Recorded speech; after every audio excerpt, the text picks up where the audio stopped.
ఇక బెజవాడ బస్టాండ్లో తాజా పరిస్థితిని మా ప్రతినిధి కనకారావు ప్రత్యక్ష ప్రసారం ద్వారా అందిస్తారు. విజయవాడ పండిట్ బస్టాండ్లో ప్రయాణికుల రద్దీ కొనసాగుతుంది. ఈరోజు ఉదయం నుంచి కూడా పెద్ద ఎత్తున విద్యార్థులు తమ స్వగ్రామాలకు చేరుకోవడానికి పెద్ద ఎత్తున చేరుకుంటున్నారు.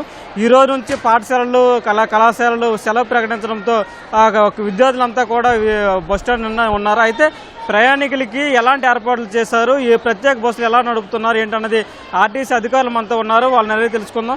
సార్ చెప్పండి, ప్రయాణికులకి ఇబ్బంది లేకుండా ఎలాంటి ఏర్పాట్లు చేశారు, ఇక్కడ నుంచి ప్రత్యేక బస్సులు ఎన్ని నడుస్తున్నాయి, ఎన్ని రోజులు నడవనున్నాయి? అందరికీ నమస్కారం అండి.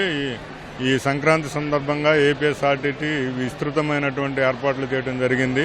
దాదాపుగా 320 సర్వీసులు ఇప్పటి వరకు స్పెషల్ సర్వీసులుగా, ప్రత్యేకమైనటువంటి సర్వీసులుగా ఈ పండిట్ నెహ్రూ బస్ స్టేషన్ నుంచి ఇతర ప్రాంతాలకి విశాఖపట్నం, మచిలీపట్నం, గుడివాడ, రాజమండ్రి ఇటువైపు ప్రాంతాలకి పంపించడం జరిగింది.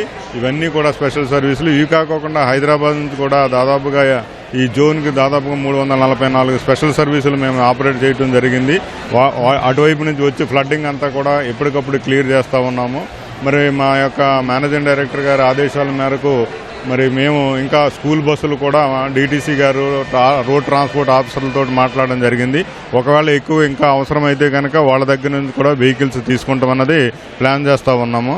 మేము ఎప్పటికప్పుడు చాలా మా టీంలన్నింటినీ కూడా ఎప్పటికప్పుడు చాలా అలర్ట్గా చేసి ఈ యొక్క పబ్లిక్ అందరిని కూడా పంపించడం జరుగుతూ ఉంది. మరి లేటెస్ట్గా ఈ స్టూడెంట్స్ విద్యార్థులకి సెలవుల వల్ల ఎక్కువ మంది విద్యార్థులు కూడా రావడం జరుగుతూ ఉంది. వారందరినీ కూడా ఎప్పటికప్పుడు లిఫ్ట్ చేస్తూ ఉన్నాము. నైట్ 9:30 లోపు దాదాపుగా 37 బస్సుల్లో ఈ రాయలసీమ సైడ్ అంతా కూడా పిల్లలు వాళ్ళు రిజర్వేషన్ చేయించుకొని రెడీగా ఉన్నారు. 9:30 లోపు మొత్తం కూడా క్లియర్ అవుతుంది. ఈరోజు నైట్ ఏ విధమైనటువంటి ఇబ్బంది లేకుండా ఎప్పటికప్పుడు మేము క్లియర్ చేస్తున్నాము. ఈరోజు రేపు కూడా ఇదే రకమైనటువంటి ఏర్పాట్లన్నీ కూడా చేయడం జరిగింది. ఈవెన్ సంక్రాంతి రోజు కూడా ఏదైనా అవసరమైతే కనుక మేము కూడా, అంటే ఇంత రష్ ఆ రోజు ఉండదు, కానీ మేము కూడా ఆ రోజు రెడీగా మేమందరూ కూడా అన్ని టీముల్ని రెడీ చేసి ఎప్పుడు ఎన్ని బస్సులు అవసరమైనా కూడా అన్ని బస్సులు ఏర్పాటు చేయడం జరుగుతూ ఉందండి. అలాగే విద్యార్థులు ఈ రోజు చాలా ఎక్కువ మంది ఉన్నారు. రేపటి పరిస్థితి ఎలా ఉంటుందని మీరు అంచనా వేస్తున్నారు? ఈ రోజే చాలా ఎక్కువ అండి. రేపు మా సండే కాబట్టి ఇంత రష్ ఉండదు రేపటికి.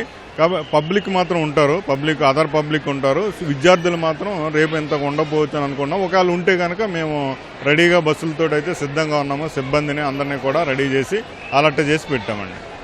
ప్రయాణికుల సంఖ్య పెరిగినప్పుడు కూడా తాము అన్ని రకాల చర్యలు చేపట్టామని చెప్పేసి ఆర్టీసీ అధికారులు చెబుతున్నారు. ఒకవేళ రేపు ఎక్కువ మంది వచ్చినా సరే వాళ్ళకి ఎటువంటి అసౌకర్యం కలగకుండా చర్యలు అయితే చేపట్టామంటున్నారు.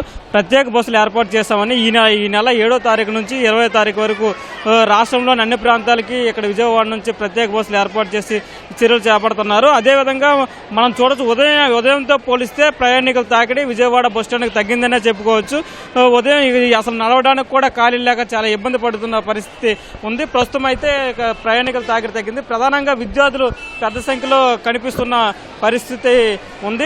ఒకవేళ రేపటికి ఇంకా ప్రయాణికుల సంఖ్య పెరిగితే రేపు ప్రత్యేక బస్సులను ఏర్పాటు చేయడంతో పాటు పాఠశాలల బస్సులు కూడా ఏర్పాటు చేస్తామని చెప్పేసి ఆర్టీసీ అధికారులు చెబుతున్నారు. కెమెరామెన్ సోమేశ్వరరావుతో కనకారావు, ఈటీవీ న్యూస్, విజయవాడ నుంచి.